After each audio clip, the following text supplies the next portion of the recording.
let me take you on a little journey of my own, Opie, through my divorce. Remember? Oh, boy. Remember, which is another battle. I'm going to take a break now myself. Remember when I was first going through it? We had just uncomfortable. We were working at NEW for a short period of time, making not making too much money, to tell you the truth, to be honest with you. They brought us on board at a budget. Mm-hmm. And I go into divorce proceedings with that earning. Well, Dominic Barbara, like President Bush, extended the divorce proceedings all the way through my contract negotiations, which was 2 years later, and all the way through up until I signed a new deal. That deal that everyone talked about, because it was a very attractive deal. He knew how to extend the battle to his advantage. What? You think it's still in my head? You think I still mull that over on a daily friggin' basis? It's the only time I get uncomfortable. Well, that's what Bush did. He extended it right through the election. Learned from his daddy. All right. Mm-hmm. Oh, we're done with the speeches? Yeah. Why do you have to keep paying? You shouldn't have to keep paying. You've been divorced for a while. It's like it should be over. Maybe for a year or so. Huh? What? Who? Just in general. Really? Yeah. Oh.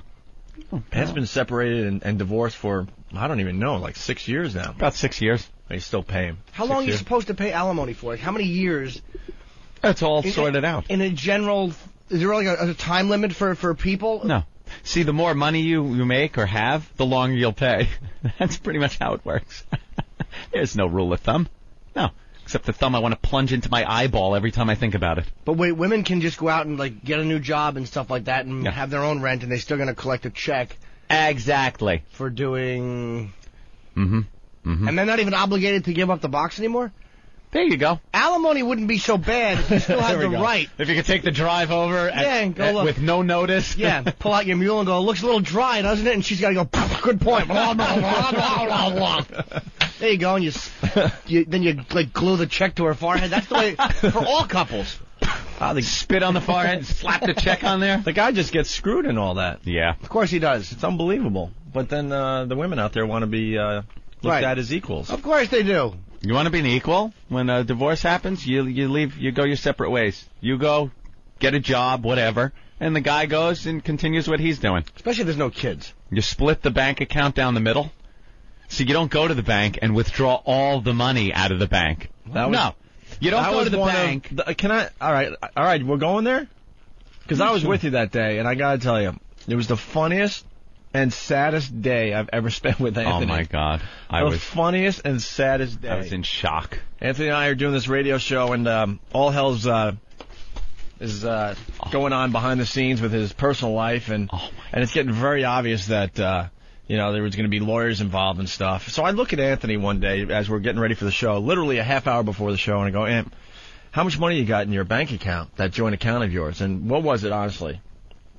It was, Opie, it was every penny I had saved in my entire life. Right. At that point in my life, it was every cent I had saved in my whole life, and it was a grand total of 40,000. 40 G's. So I go to Ant, which was, for me, especially since up until, a few years before that, before I even got into radio, before I came to NEW, I had, nothing. I was working for a living with, if I could keep $1,200 in my bank account, it was a miracle. No, it's so pathetic. We kicked ass in Boston, and we both came home with barely bank accounts. Yeah, I had nothing. I had, maybe 40,000 as well. That job gave me the privilege of paying off some credit card debt. Yeah. That was pretty much it. And not even all the credit card debt. We came to New York with really not much money in the bank and stuff. So I'm looking at Anthony. I'm like, how much money is in that joint account of yours, And he's like, I don't know, about 40,000. I'm like, dude, she's getting lawyers involved, it looks like. Why don't we go to the bank? This is a true story. Yeah. I was the one who told you. I go, why don't we go to the bank, and why don't you take some of that money out? And you being the good guy, I swear this is the truth. Ant goes, you know what? I will go, and I'm going to take half the money out. I'm going to take 20 grand. I figured I'm going to go and take 20 grand out. Because I'm a good guy. I'm going to take half out and leave the other half for her. Yeah. I get there, I write out my little withdrawal slip. It was so funny and so sad. And I'm sitting there as Ant's doing the withdrawal slip and stuff. $20,000 withdrawal. Here's my account number. Let me get my ID. I walk up to the counter. Hello. How are you today? Give it a little slip. does some typing, looks at the monitor. I'm there, clearing out some spots in my wallet. Well, let me just gonna be a hell of a wad. I better try to figure out if you want it in large bills or maybe a check. Can you see where this is headed? Right. Is there any mystery left in this story? Sorry, Mr. Kumia. There seems to be $42 in your account. She took 40,000. She took the 40 large before they even started negotiating the divorce. The whole thing. The whole wad. How does that happen?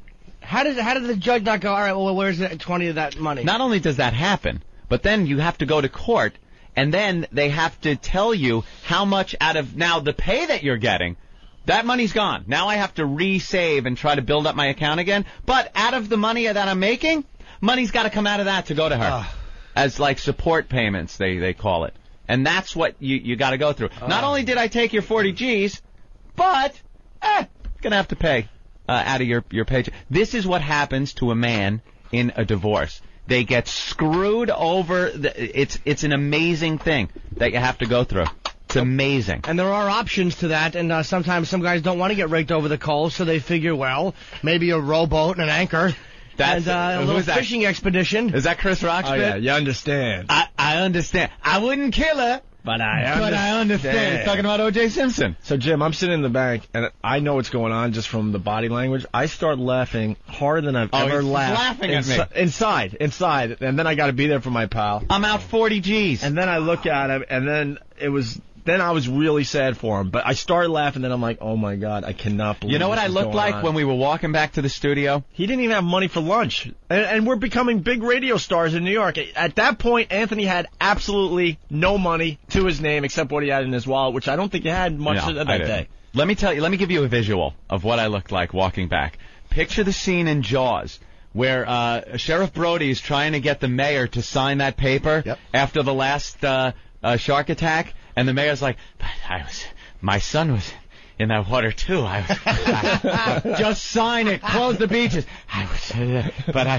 These beaches are all. I was doing it for the citizens. We could go. That was me. I was gone. Opie, I had 40. We gotta go. I can't do a show. We could go old school. You look like Dr. Bellows. Dr. Bellows. Remember Dr. Bellows from I Dream of Jeannie? Yeah. Whenever he would always see Jeannie appear or disappear. And Tony was trying to explain to him what happened, and he's like, and then I looked, and there was a woman, and then she was gone, but the box was here, and all of a sudden, and you came in, and but that was gone, and that was me, just confusion. Oh, it was awful. I had no clue what to do. None. The best part about that whole thing was when she was claiming that she made you a radio star. What? Well, that she had something to do with it. It once you get into court. It was amazing. Once you get into court when you're divorced, getting a divorce, the lawyer for the wife will I had to hand over old tapes of our shows at BAB because she was trying to prove that she helped Anthony's career. They try to get what's called future earnings. So what the lawyer will do is say, all right, your earning potential for the rest of your life is X amount of dollars, and she has a right to some of that money. So they will give a percentage to her based on what you might earn in the future. And you got to pay that. That's why I, decided to settle. And that's what happened. But how are they going to screw you? And I'm trying to say, look, I might not make a dime. I might do something stupid on our show and get fired. That's exactly what happened. So it's the laws for divorce is so screwed. Yep. So many guys get raked over the coals. I'm lucky because, it cost me a lot of money, but at least I make a good wage, It's not like I'm the guy making, $30,000 and you got to give her half. Now you're living on $15,000, That's pretty rough. That is really rough. But that, for some reason, we want to be equals. I don't want the corporate glass ceiling. I want to make as much, We want to be respected in the corporate world. We want this, that. You want it? Then no more divorce laws that are against the guys. All the time. What? Huh? What? They don't contribute creatively ever. Here's what they should say in court. How big is his bag? All right, you drained it a little bit. That's what you contributed to the relationship. Weigh my bag. You're a bag drainer. All women are bag drainers. Another scene out of Jaws. Quint. I'll never get married again. It's like putting on that life jacket after you're swimming around, watching people get plucked off. He bobbed up and down, and then turned over. He was bitten in half at the waist. His wife did it. Took half the son of a bitch. I'll never get married again. Paycheck goes in the water. Wife's in the water. My wife. Farewell and adieu to half of your pay. Oh. Awful. Yeah. Here she comes. Look out. We're going to need a bigger paycheck.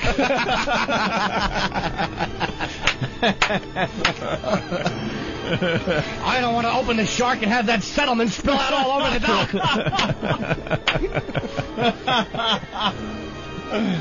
Oh, brother. And you will pay that alimony.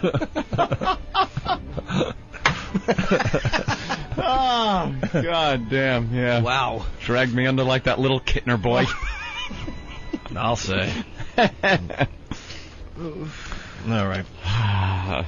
Jesus. What do we got next, Ben? She can't stay down with 3 alimony checks in her pocket.